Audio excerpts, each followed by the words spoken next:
Un gros voyage qui attend le Canadien de Montréal, 4 matchs à l'étranger. Combien de points minimum sur une possibilité de 8 que le Canadien doit aller chercher?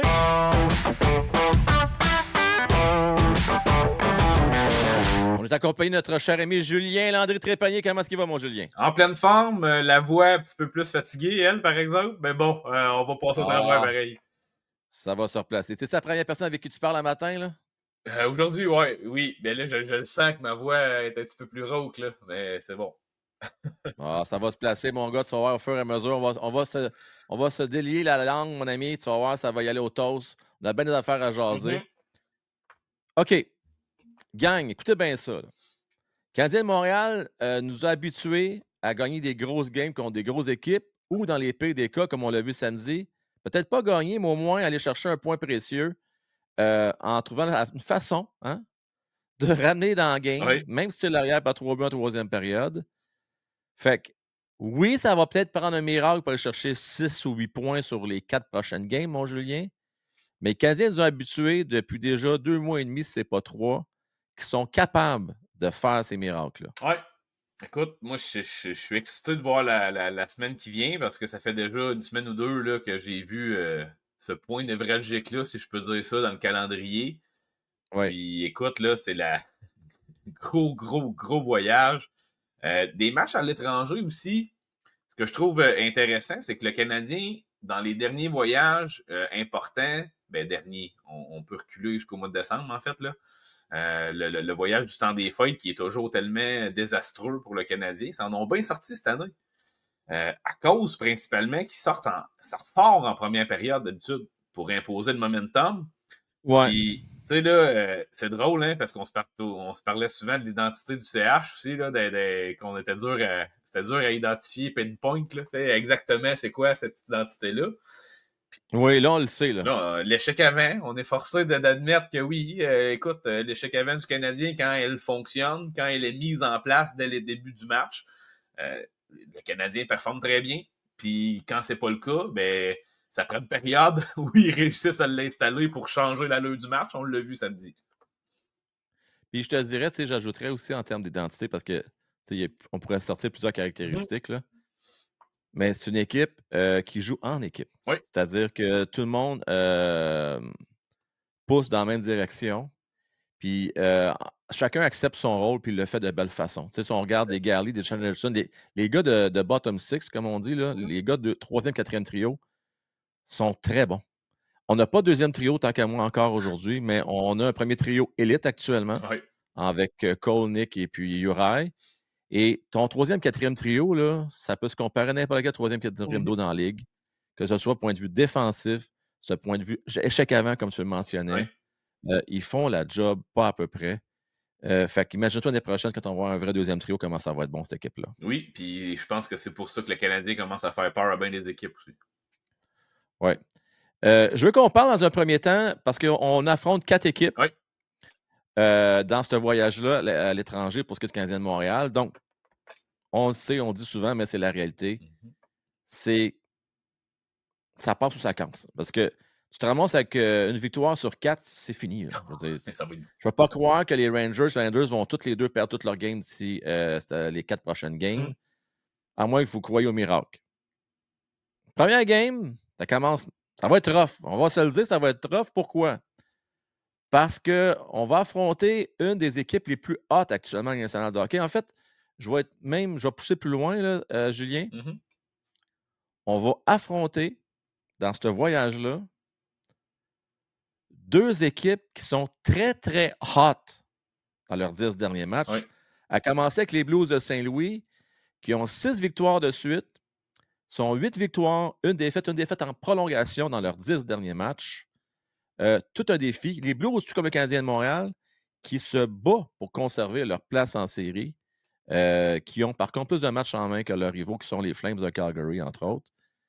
Julien, c'est quoi, selon toi, les chances canadiennes de Montréal d'aller chercher cette victoire-là contre les Blues mardi à l'étranger, je le rappelle?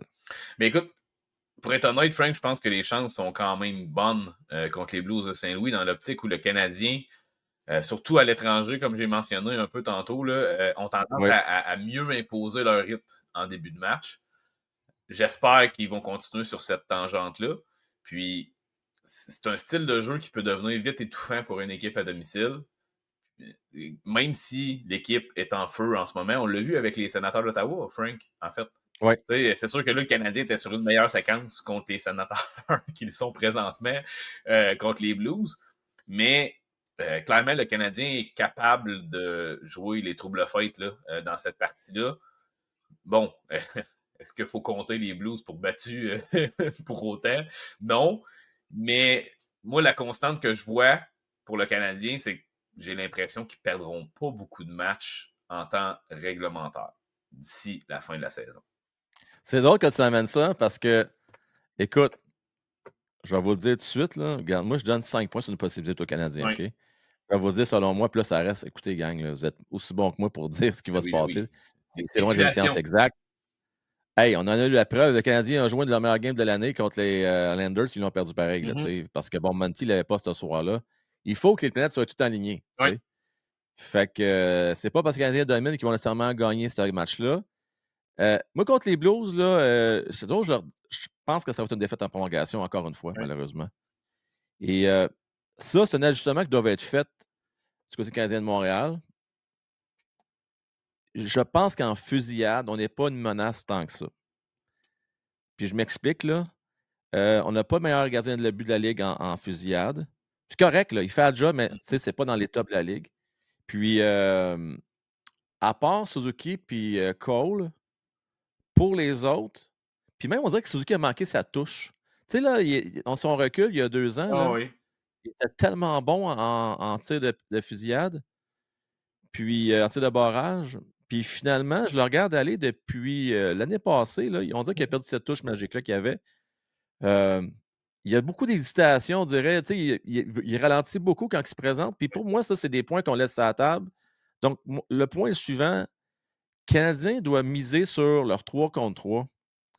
Je ne peux pas croire avec le talent qu'on a qu'on n'est pas capable de mieux performer que ça à 3 contre 3. Puis je regarde des erreurs qu'on a faites.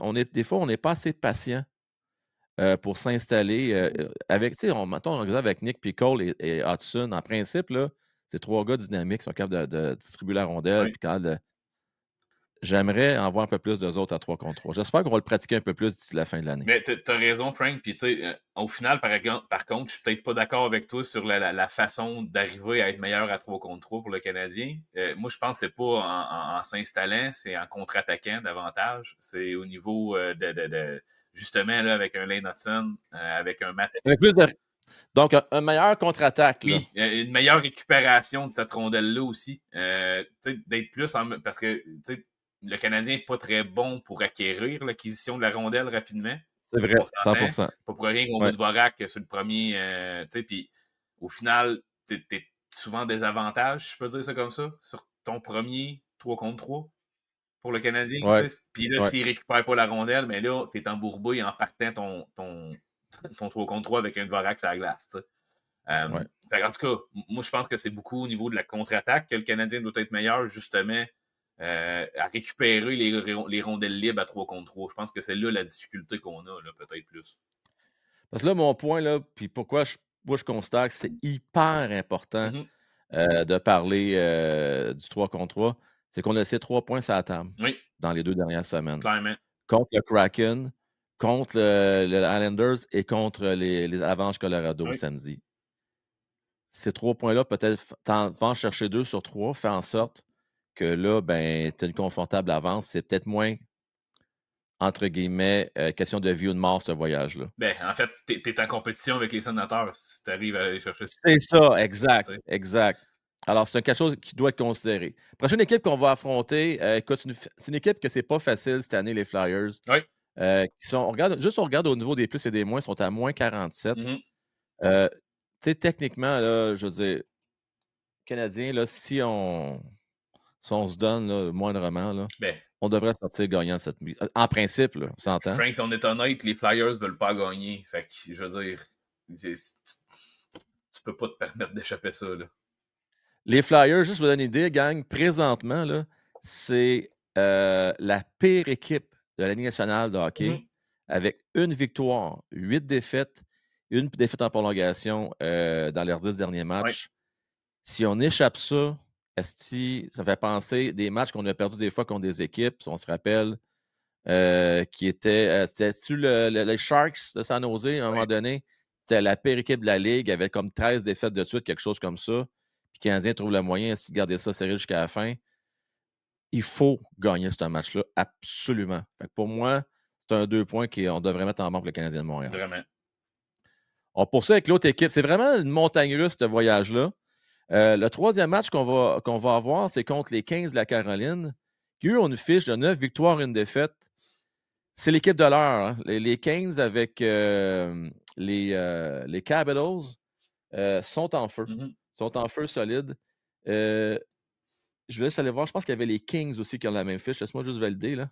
Non, les Kings, c'est 8-1-1. Fait que c'est vraiment les deux meilleures équipes présentement, là, Julien. Caroline et Washington. Deux équipes de la division métropolitaine qui sont en tête. Bon, on s'entend, les Capitals ont quand même une longueur d'avance. Tu vois-tu dans ton monde à toi, le Canadien réussir à battre les 15? Il faut, Frank. Il faut qu'il trouve un moyen de les battre. Puis moi, je trouve ça étonnant que les Kings soient aussi en feu avec la situation Rantanen, que la direction a Ouais, hein? échappé. En fait, je pense que d'une certaine façon, c'est Brindamo, l'entraîneur-chef. Je pense qu'il a trouvé moyen de motiver son équipe, d'envoyer un message clair, dans le fond, à justement cette organisation-là qui n'a pas su croire en eux pendant avec la transaction de Nikish, dans le fond, là, puis Ouais. Rantanen. Je pense que c'est une forme de message là, que l'équipe arrive à envoyer. Puis même si eux sont au plus fort, sont assurés de leur place en série éliminatoire, là, ils continuent de performer de façon incroyable.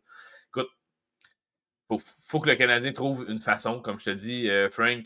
C'est pour ça, là, moi, c'est la partie que je vois le Canadien pas être capable de gagner si c'est pas une performance incroyable de son gardien de but. Ouais, il va falloir que le gardien en vole une, puis ce serait C'est celle-là. elle. Moi, je ne veux pas être plate, je ne vois pas le Canadien gagner ce match. Le Canadien a toujours la difficulté en Caroline. Oui. C'est notre bête noire depuis tellement d'années. Et sont vraiment en mission, là, les 15. Ben, je ne sais pas que les Canadiens ne sont pas en mission. Là. Mm-hmm. À un moment donné, là, le talent refait surface. La seule façon, puis là, je suis tellement d'accord avec toi, c'est si les Canadiens trouvent le moyen de voler un match vers leur gardien de but, ce qui n'est pas le cas depuis un maudit bout de temps. Ça fait longtemps que le goaler du Canadien n'a pas volé un match. Oui. Et s'il en faut un, ça serait celui-là. Exact. Oui. Et au final, le match que je pense qui était à la portée du Canadien de Montréal, ça a l'air spécial de dire ça parce que c'est toute une équipe de hockey, les Panthers de la Floride. Regardez ça, cette année, le Canadien fait bien quand même contre les Panthers. On joue des bons matchs. Il va y avoir encore des Snowbirds qui vont être là. Il y a quand même toujours beaucoup de partisans du Canadien en Floride. J'ai comme un feeling que les Canadiens de Montréal vont trouver le moyen de gagner ce dernier match-là. Tu sais, souvent aussi les derniers matchs à l'étranger, on va finir ça sur une belle note. Oui. J'ai le feeling que les Canadiens vont la chercher, elle. Mais quand même, Panthers qui, eux, ils font ce qu'il faut. Tu sais, juste, c'est 6-4. Quand même une fiche respectable dans leurs 10 derniers matchs. Là. Je ne sais pas ce que tu en penses. Les Canadiens ont-ils des chances de gagner celle-là selon toi? Ben oui, Frank, définitivement. Là. Puis, les Panthers, en ce moment, eux autres, ils jouent comme une équipe qui se prépare tranquillement à faire les séries. Là, fait que je pense que les gars qui sont blessés, les gars qui ont un petit peu plus de difficultés, là, justement, au niveau physique, sont plus en mode récupération qu'en mode on en donne all-in tout le temps. Là, fait que ça me donne l'impression que le Canadien, s'il travaille fort encore, on réussit à sortir fort en début de match à l'étranger, il pourrait très bien là, voler le momentum du match là, en partant le match. Oui. Fait que là, ça pour dire que moi, je donne 5 points sur 8. Au final, tu donnes combien de points Canadien de Montréal sur une possibilité de 8? Ce que je crois qu'il va arriver, ça va être 4 ou 5, mais écoute, là, je pense que ça en prend absolument 6 pour faire de quoi de décent pour d'ici la fin de l'année.